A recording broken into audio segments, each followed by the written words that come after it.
NCAA removes tournament games from North Carolina over HB2 law. The NCAA announced on Monday evening that they will relocate all of their championship events scheduled to take place in North Carolina due to the controversial HB2 law, which eliminates protections for the LGBT community and, inside government buildings, makes it unlawful for transgendered people to use a bathroom that differs from the gender listed on their birth certificate. There were 7 events scheduled to take place in North Carolina during the 2016-17 school year, including the NCAA tournament. The first and second round games that were supposed to be played in Greensboro, NC, will be relocated to a site that is still to be determined. Fairness is about more than the opportunity to participate in college sports, or even compete for championships, said Mark Emmert, NCAA president. We believe in providing a safe and respectful environment at our events and are committed to providing the best experience possible for college athletes, fans and everyone taking part in our championships.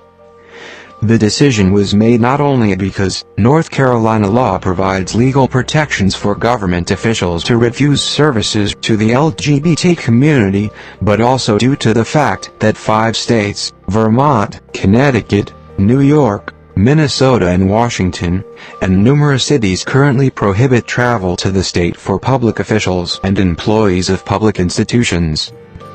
Over the summer, the NCAA notified all cities that were scheduled to host an NCAA-sanctioned championship that they were required to fill out a questionnaire detailing how they would protect the athletes and the fans that traveled and paid for a ticket to watch and support their teams from discrimination.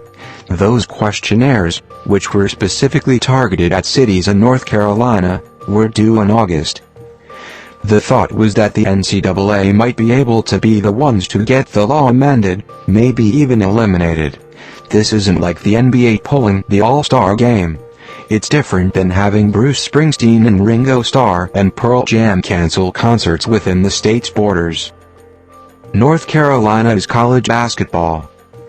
The people of that state care about the Tar Heels and the Wolfpack, the Blue Devils and the Demon Deacons more than they care about just about anything else.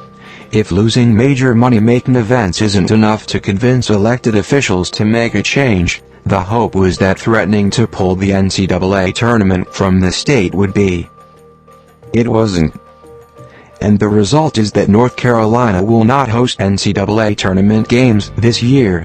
The state likely won't host NCAA tournament games as long as this law, as it is currently written, remains on the books.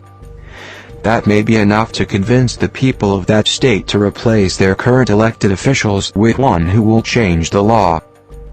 Because you can mess with their money. North Carolinians have proven that already. You can send the revenue generated by the NBA All-Star Game or a Springsteen concert out of state. That might hurt. But will it hurt as much as not being able to watch UNC or Duke play 2 tournament games in their backyard? Will it hurt as much as potentially setting one of the state's 2 blue bloods up for an early exit from the big dance?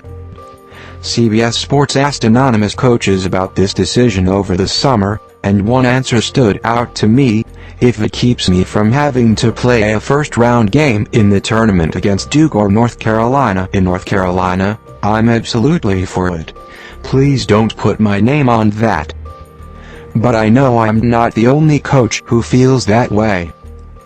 If coaches are happy about this from a competitive standpoint, then the fans supporting those teams won't be.